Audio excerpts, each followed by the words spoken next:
Tá, mas aí é que tá. Eu gosto muito dessas experiências relatadas, porque, lógico, né? Você deve estar olhando aí e falar assim, nossa, mas é tudo lindo e maravilhoso. Mas nesse percurso que ele está falando de uma jornada de quantos anos? Foram 20 anos de jornada. Então, 20 anos, certo?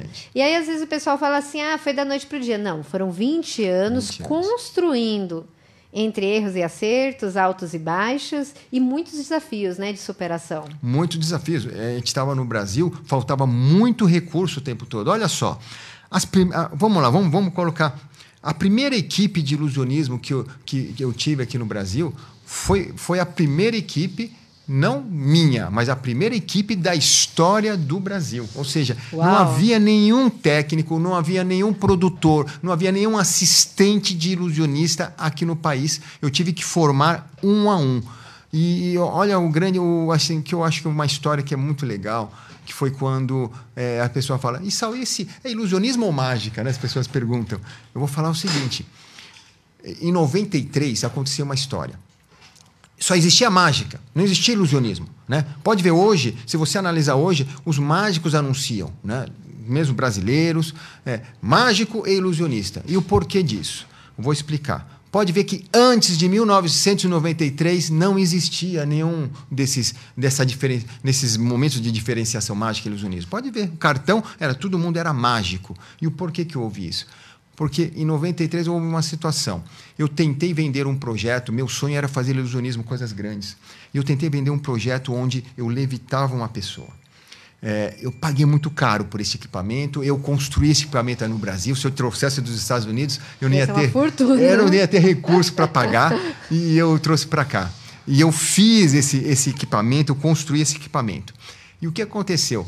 Quando eu tentei vender aqui no Brasil, foi um fracasso. As pessoas não queriam comprar. Os próprios empresários artísticos diziam para mim, Issal, vou levar 3 mágicos, você gostaria de ser um deles? Eu falei, lógico. Né? Ele falou, só que só tem um problema, cachê para todo mundo igual, tá bom? Não vem com querendo ganhar mais. Eu falei, tá bom, mas qual que é o cachê? Mais ou menos algo em torno de R$100 na época. Eu falei, desculpa, mas R$100 não paga nem o cachê do meu assistente que vou ter que levar lá para me ajudar nos equipamentos.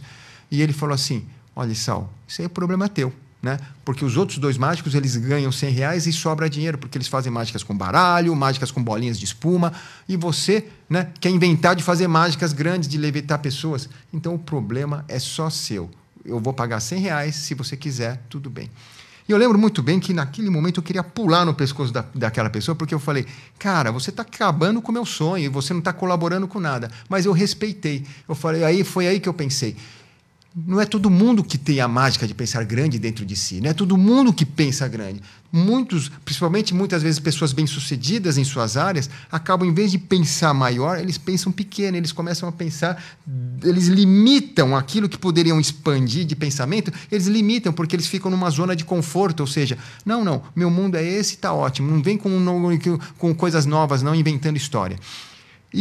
Mas eu não pulei. Então, respeitei a pessoa. E foi ótimo, porque uma semana depois, essa mesma pessoa me ligou e falou assim, oi, Sal, você quer participar de um programa de televisão? Eu falei, qual? Eu gostaria sim, eu queria divulgar a minha arte, eu precisava vender meu peixe. E aí ele falou, então tá bom, então fala lá com a produção. Eu falei, legal. Aí eu liguei para a produção, era o programa fantástico da Rede Globo, televisão, e eu falei com a Glória Maria.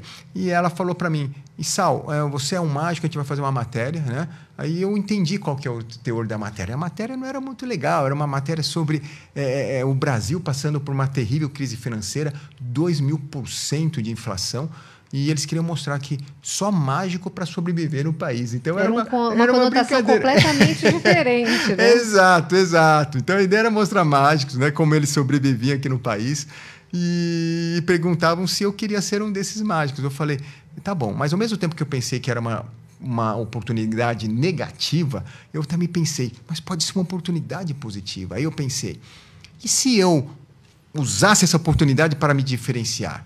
E eu entendendo isso, eu falei, Glória Maria, só tem um problema, eu não sou mágico. Ela, não? O que você é? Naquele momento, eu criei uma nova categoria da mágica para o Brasil. Eu sou ilusionista. Ela falou, e qual que é a diferença, Issal? A diferença é que o mágico ele trabalha sozinho, ele faz a mágica com uma bolinha, e o ilusionista não, ele faz a mágica com equipamentos gigantes, com pessoas que são os assistentes, precisa de um caminhão para transportar cenários, música, luzes. Ela falou, é mesmo? Então tá bom. E o que você pode fazer? Aí eu pensei, eu falei, sabia que ela gostava de participar das matérias, como você disse, né? Eu adoro essas coisas de participar. Mas é verdade, a gente pensa que os jornalistas, né, são aqueles quadradinhos de terninho, né, que só fica lá, como parece um boneco, né? Não são. Jornalistas são pessoas que conhecem o mundo de uma forma ampla, assim como você, né, Sônia? Conhece tudo, conversa com tantas pessoas. Se o jornalista tiver essa consciência do quanto que ele pode aprender com cada pessoa que ele entrevista, meu Deus do céu, vai ser uma enciclopédia, que, né, vai ser o Google ambulante, né, que ela consegue aprender com cada pessoa. E a Glória Maria era uma dessas pessoas que amava participar da matéria. E eu falei para ela, Glória, eu posso fazer você levitar. Ela ficou encantada. Eu lembro que os olhos dela brilharam e ela falou, é mesmo? Eu falei, é mesmo, Glória. Eu acho que eu também a mesma coisa. Mas como assim levitar, gente? Não, seria algo surreal, né? É surreal. E ela seria a primeira... época também. Na época, a primeira jornalista da história do Brasil a participar de um número de ilusionismo onde ela ficava levitada. E ela até falou, eu tenho uma ideia até, vamos fazer lá no terraço do Conjunto Nacional, do edifício do Conjunto já Nacional imaginou na também, Avenida Paulista. Já começou a imaginar. Não, já viajou, sonhou grande já. Já viajou né? junto. Então ela foi levitada a 100 metros de altura. E foi muito legal porque ela falou assim, bom, vocês viram os mágicos e agora vocês vão ver a parte mais difícil da mágica, a parte mais sofisticada, que se chama ilusionismo. E no Brasil, o representante é Isao Imamura. Uau, se consagrou ali. E foi aí que foi um grande marco da mágica para o ilusionismo. E quando ela levitou a 100 metros de altura da Avenida Paulista, foi um sucesso essa matéria. Essa matéria saiu em todos os jornais, todas as revistas. Eu lembro disso. A gente, né, saiu em matérias especiais, levitando pessoas.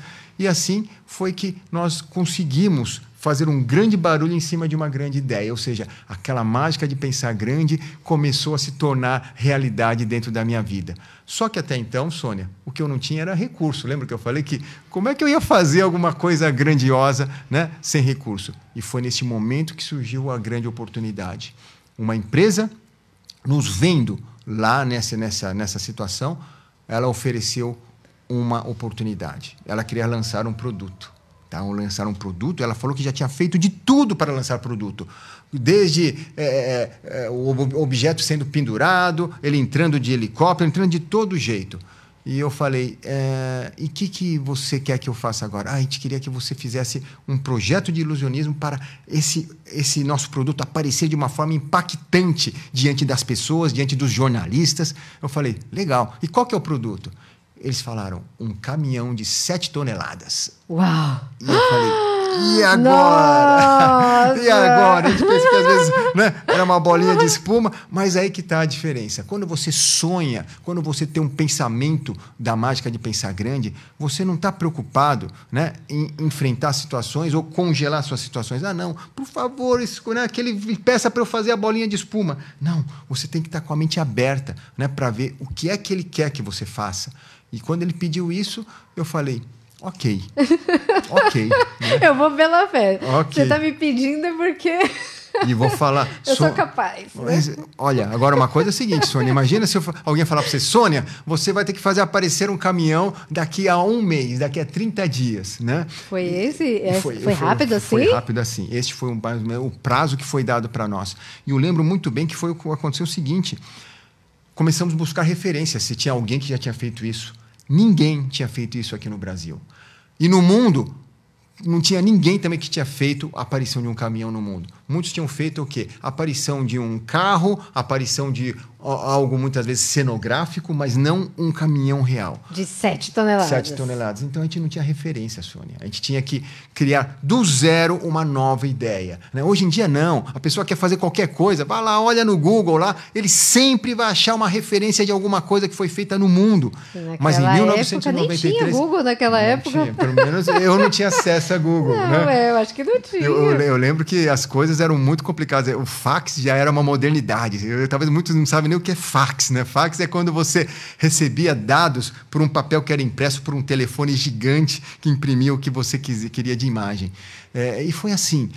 Mas quando eles me trouxeram essa proposta, o meu maior desafio era como que eu poderia fazer isso se tornar real, né? Mas a primeira coisa que eu fiz foi valorizar aquilo que eu fazia. Por isso, a mágica de pensar grande nos ensina isso. Não se menospreze, não se desvalorize, né? Por exemplo, aqui, que eu falo, aqui, muitas vezes, eu vou até mostrar essa, né? Às vezes a gente imagina que nós sonhamos com coisas redondinhas, né? Fofinhas, e a gente quer um sonho desse jeito, tá? Né? E a gente pede para Deus, inclusive, Deus, me dá isso. Né? A gente usa Deus muitas vezes como se fosse um gênio da lâmpada. Né? Deus, eu quero isso, eu quero aquilo, reclamando de tudo. E se não vier nada fofinho desse jeito, por exemplo, a bolinha aqui, se eu pegar a bolinha aqui e segurar algo que não seja tão perfeitinho, o que acontece? A gente fala que não recebeu nada. Ou eu quero a coisa perfeita, ou eu não quero nada. E aí o que acontece? Muitas vezes, o que a gente não espera é que a realidade não é nada bonita. É feia, assim, cheia de rebarbas, imperfeições. E aí que a gente vê quem pensa grande e quem pensa pequeno. O que pensa pequeno achou que não tinha nada na mão porque não veio nada perfeito. O que pensa grande, ele pega uma realidade nada bonito desse jeito, nada bonita, e o que ele faz é gerar valor onde não existia. Nossa, que legal. Porque este é o maior valor que nós podemos fazer. Ou seja, é através do invisível, aquilo que não enxergamos, fazer com que o invisível aconteça, e não o contrário, né? O visível é perecível, mas o invisível é eterno. Então, que nós possamos, todos juntos aqui, enxergar o quanto que aquilo que nós fazemos, materializamos, através de um pensamento grande, possa gerar valor, não só na sua vida, mas na vida das pessoas que você ama e na vida das pessoas que estão à sua volta. Porque aí sim você vai ser um verdadeiro mágico. E é por isso que hoje, todos os dias da minha vida, eu acordo com essa missão. Não para fazer mágicas, para enganar pessoas, não para fazer um grande espetáculo, né, onde vai aparecer um novo caminhão. Já fizemos isso. Nós temos uma empresa que pode fazer isso também. Se você quiser fazer aparecer um novo caminhão mais uma vez, vamos fazer aparecer o caminhão, né? A equipe minha vai fazer todo esse trabalho para você. Mas a minha missão pessoal hoje é que a maior das mágicas não é mais fazer surgir um avião, um caminhão ou um helicóptero, mas a maior das mágicas é fazer surgir na sua mente uma mentalidade tão mágica que nada mais vai te impedir de você viver uma vida plena. Ou seja, quando você tem a mentalidade mágica, você consegue superar aquilo que é uma ilusão. Sal, eu sou um cara que estou vivendo a ansiedade, eu não consigo nem dormir direito. Ilusão. Eu estou vivendo uma depressão. Ilusão. Sal, eu não consigo. Ilusão. Você consegue tudo. Quer saber uma verdade que ninguém conta? Se você acha que você não consegue, ou se você acha que consegue, você está certo nas duas situações. Porque você é aquilo que você acredita ser. Você é aquilo que você acredita ser. Vocês já viram aquele filme Matrix, né? Matrix é uma metáfora, lógico, aquilo é uma metáfora, né? Onde a pessoa está num mundo que ele tem um personagem lá no mundo, mas na verdade ele está deitado numa cama, né? Conectado por um cabo que joga ele no programa, e lá ele pode ser o que ele quiser, pode ser desde um grande artista famoso até um político. Mas o que aquele filme nos ensina é que você é aquilo que você acredita ser. Tanto que eles morriam, né? Mesmo eles estando deitados na cama, nunca sofrendo nenhum tipo de violência, eles estavam lá num programa que era totalmente virtual, mas eles acreditavam que aquilo era tão real que eles chegavam a morrer no mundo físico. Por quê? Porque eles acreditavam que aquilo era muito real. Então, quando você acredita que aquilo é muito real, o cérebro humano, né, a neurociência explica isso, não identifica aquilo que é real ou aquilo que é imaginação. Por isso, entre você imaginar algo para você ou você achar que a realidade que você vive hoje é o que você escolhe viver, então eu vou falar para você, escolha aquilo que é maior, escolha aquilo que parece o impossível. Porque o meu papel exatamente é esse, instigar as pessoas a viverem, a confrontarem o impossível. Porque o impossível, muitas vezes, é a maior das ilusões.